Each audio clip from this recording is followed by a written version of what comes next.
ለምን አስነግረኝም? ይኸውልህ ጋሼ አሁን በሰዓቱ እኔ አዲስ አበባ የሄድኩኝ ጊዜ ያው ብዙ ነገሮች በህይወቴ ብዙ ነገር እንዳልክ እንግዲህ እስከዛሬ ባደረገው ነገር ተጸጽቶ ለፋዘሩም አባቱ ነው ብሎ ያሳደገው ነው እና ለሱ እንግዲህ እየነገሩት ነበርና ያለውን ነገር እርሶም ሲሰሙ በጣም አዝነዋል። እንግዲህ የተናገሩላት ነገር ቢኖር ፋዘርም ጥሩ ልጅ እንደሆነች ጥሩ ደረጃ አብሮ እንደሚደርሱ ነበርና በሰማው ነገር አዝነዋል። እና ያው እንግዲህ እንዳልክ እንግዲህ ሄሎ ውሳኔ ነው። እኛ ተመልካቾች ይሄ ነው የምንልበት ጉዳይ አይደለም። ነገር ግን እኛ ከማንኛውም ሰው ጋር ብትሆን ደስተኛ እንድትሆን ነው የምንፈልገው። እንደ ሴተኛ ሁላችንም ሴት ልጅ ስትጎዳ ማየት አንፈልግም። በራሳችን እንዲደርስ የማንፈልገውን ነገር እንግዲህ አላህ ለሁላችንም ያንን ቢባል ይህን ቢባል ዋናው ነገር ለህይወታችን አስፈላጊ ክብራችንን የሚጠብቅ ለልጆቻችን አባት የሚሆን ቤተሰቦቻችንን የሚያከብር እኛን ለጥቅም ለዝባዝንኬ ብሎ የሚመጣ ሳይሆን በማንነታችን ወዶን የሚቀርባችን ሰው እንደምንፈልገው ሁሉ ለሄሉም እንደዛ አይነት ሰው ነው እንጂ እኛ ለሄሉ ትዳር ከሌ ነው ብለን የምንመርጥላት አይደለም። ግን በየትም ሆነ በየትም እሷ የተሻለውን ነገር አላህ ይምረጥላት። አሰላሙ አለይኩም ወራህመቱላሂ ወበረካቱ። ውድና የተከበራችሁ ቻናል የቤተሰቦች እንዴት ናችሁ? ደህና ናችሁ ወይ? እኔ ያለሁ አልሐምዱሊላህ። ለቻናል አዲስ ከሆናችሁ ላይክ፣ ሼር፣ ሰብ እያረጋችሁ አበረታቱኝ። እንግዲህ ያው እናንተም የራሳችሁን ሀሳብ አስተያየት አስቀምጡ። ኮመንት ላይ ገብቼ እያየሁ ነበርና ብዙሃኖቹ አብረው እንዲሆኑ አሁንም ከጎኗ እንዲሆን ነው እየፈለጉ ያሉት። እኛ ባልነው ኮመንተሮች ባልነው ወይም ደግሞ እሱ በፈለገው አይደለም። መጀመሪያ እንዳልክንን ያየውበት ጥፋት መጀመሪያ እሷ ጋር ይቅርታ መጠየቅ አለበት። ያደረገውን ነገር የእውነት ከሆነ ማለት ነው የእውነት የሚፈልጋት ከሆነ ዋናው ነገር እዚህ ጋር ሚዲያ ላይ አምጥቶ ስላወራ ወይ ደግሞ ሌላን ሰው ስለተናገረ አይደለም። ምናልባት መፈመሻን ፈልጎ ሊሆን ይችላል አይደለ? እኛ እናቀም። ይሄን ግን ሲመስለኝ እኔ ትክክለኛው ማንኛው ነው ብትሉኝ መጀመሪያ እሷና እሱ መግባባት አለባቸው አይደለ? ወይም ደግሞ እሷና መታረቅም ከፈለገ ሰው ወደ እሷ መላክ እንጂ እዚህ ጋር ሚዲያ መጥቶ ማውራቱ ምናምን ለሌላ ሰው እሷ በሌለበት ይሄ አይደለም ለእሷ እኮ የሚጠቅማት። እንኳን ለሌላ ሰው ስለተወራው ብቻ ሳይሆን ለእሷ መልካምነት ማውራቱ የለሷ ምንም ትርጉም የለውም። አንደኛ እሷ አሁን ያለችበት ስሜት ትክክል አይደለም። ወንድ ጎርቷት ሄዶ ድጋሜ በወንድ ተጎርታ ካለችበት ታይም አሁን ስለ ስብስራው ራሷ ትወደኛለች ወይ ደግሞ የሆነ ነገር የሆነች ኮመንት ጽፋ ይቻል ነበር። ወንድቱን ሴት አላቅም የኛን ህዝብ ለመመርመር ነው መፈመሻ ነው። ምክንያቱም በቃ ህዝቡ ምን ይላል የሚለውን ነገር ለማወቅ ነው እያለች አይቻለሁ። ብዙ ሰዎች ደግሞ በብዛት አብርሃት ሁን ነው የሚሉት ያሉት። አብሮት የሚሆነው የእውነት ከልቡ ፈልጎ ፈጣሪውን ፈርቶ ለሚያደርገው ነገር የእውነት እንደ ሴት እህቱ እንደ ሴት እናቱ ትክክለኛ ህይወት ከሆነ ከሷ ጋር የእውነትም ደግሞ በዛን ታይምስ መተት ተደርጎብኝ ነው ብሏል። እውነትም እንደዚህ አይነት ነገር ተደርጎበት አሞት ከሆነ የዛ ጊዜ ያበላሸው ችግር የለውም። እሷ ከተቀበለችው ዋናው ነገር የሷ ፍላጎት ነው አይደለ? ስለዚህ ያንን ነገር ከተቀበለችው ደስ ይለናል። እንግዲህ ካያብ እሱ ይሻላል። ምክንያቱም የሚሻልበት ምክንያት ምን መሰላችሁ?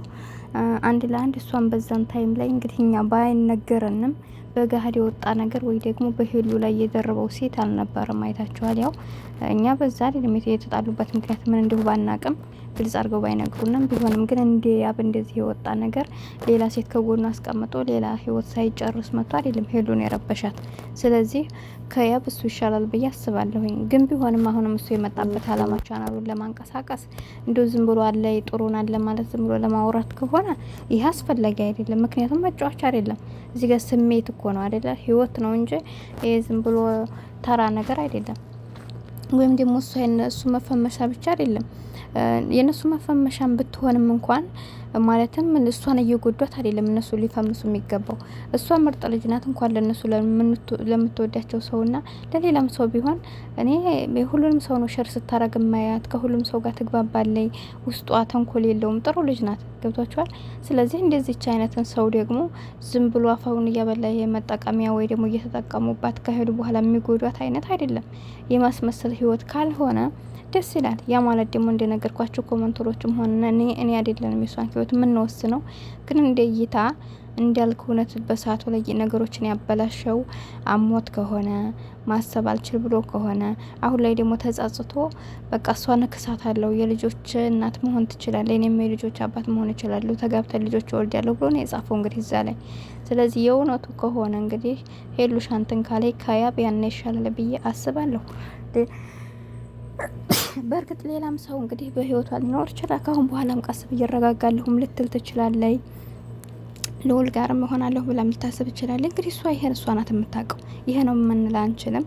ግን ደግሞ እንደ ተመልካች እኔ ከተረዳሁን ነገር እንዳልኳችሁ ከምንም በላይ እናንተን በሴት የሚቀይራችሁ ሰው ከሆነ በጣም ይደብራል። ገብቷችኋል? እና እንዲያልክ በሰዓቱ ላይ እንደዚህ እንደ ያብ ያደረጋን ነገር የለም። ቆይቶ 4 ወር 5 ወር በኋላ ነው ያቺ ሶስ የምትባለውም ራሱ አመጣጧን አይታችኋል። መኪና ገጨሁት ብላ ትንሽ ሰሩት ታሄደች አይደለም። ለዛውም እሷ ጠይቀው ነው አይታችኋል። እና እኔ እንጃ ከእንዲያልክ ላይ ያው የውስጣቸውን ባላቅም ምን አድርጎ ጎርቷት እንደሄደ ግን ላውን በታየው ነገር እንትን አይመስለኝም። አሁን ላይ ግን እኔ የተጠራጠርኩን ነገር ቢኖር እሷ በሌለችበት የእሷን ፎቶ እያመጣ የዝም ብሎ ማውራት ይህ አስፈላጊ ነው ብዬ አልችልም። ምክንያቱም ይህን ነገር ስታይ ብትናደድበት እሷ በሌለችበት ዝም ብሎ ሰውን እንትን አስፈላጊ አይደለም። ገባችሁ አይደል? ከስንት ወር በኋላ በዛ ላይ ደግሞ አሁን የእሷ ሌላ ህይወት ናት ይላል። እሷ ተጣልታለች አሁን ላይ እና እንዲሁም ደግሞ እንደነገርኳችሁ እውነትም ተመልካችን እንዳለው ህዶ ከጎኗ እንደ በፊቱ ዝም ብሎ ለ8 ቀን ለ15 ቀን የሚሄድ ህዶ ለማምጣት ወይ ደግሞ 1 ወር 2 ወር የራሱን ቻናል ካሳደገ በኋላ የምንመለስ ከሆነ ይህ አስፈላጊ አይደለም። ትናንት የጎዳችሁትን ሰው መልሳችሁ ካገገመበት ተመልሳችሁ ጉዳያችሁ ለማቁሰል ከሆነ ይህ አያስፈልግም።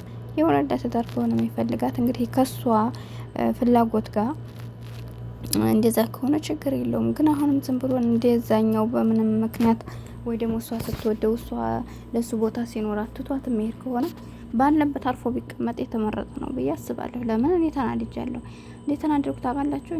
እሷ እንደዚህ ከናቲ ጋር ከተለየ በኋላ ከሱ ጋር ተለይታ ደግሞ ያብን ይዛ በዚህ በሶስተኛም ደረጃ እንደዚህ አይነት ህይወት እንዳይመጣባት ብለን የፈራ ነው ድጋሜ እንደ አይነት ነገር ተፈጥሮባት አሁንም ደግሞ እሷ ትክክለኛ ሙድ ባልሆነችበት ታይም እሷን ሳይጠይቃት እሷን ይቅርታ ብሎ እሷ ጋር ሳያወራ የሰው ፎቶ እየለጠፈ እዚህ ጋር ስለሷ ማውራት ይሄ ጥሩ ነው ብዬ አላስብም። እውነትም ራስ ወዳድ ነው እና ትክክለኛ መንገድ ከሆነ ሌላ ሽማግሌ ጋር ማዘብዘብ ሌላ ሰው ጋር ማዘብዘብ የሚዲያ ላይ ዝም ብሎ ማስመሰል ሳይሆን ትክክለኛ ስሜት ካለው ወደ አዲስ አበባ ለህር ነው ብሎ የለም ቀጥ ብሎ በስነ ስርዓት ራሱን አምኖበት ነገጧት የሚጠቅማት ሰው ከሆነ ፈጣሪውን ፈርቶ በትክክለኛው መንገድ እሷን ይቅርታ ይጠይቃትና ካለችበት መንገድ እሷም ትውጣና ትክክለኛ ሰው ከሆነ ከያብ ይሻላል ከላይ መኖር ትችላለች። ከዛ ውጭ ደግሞ ተዋት የራሷን ህይወት ትኖርበት።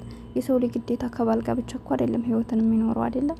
ራሷን ታዳምጥበት። ማትረቡ ከሆነ እየመጣችሁ ባትረብሿ ትላለሁኝ። እና በተረፈ ወዳችኋለሁ፣ አከብራችኋለሁ። እናንተስ ምን ይመስላችኋል? ይሄ ነገር እውነት ነው ብላችሁ ታስባላችሁ? ወዳችኋለሁ። ስህተት ካለብኝ አረሙኝ። አሰላሙ አለይኩም ወራህመቱላሂ ወበረካቱ።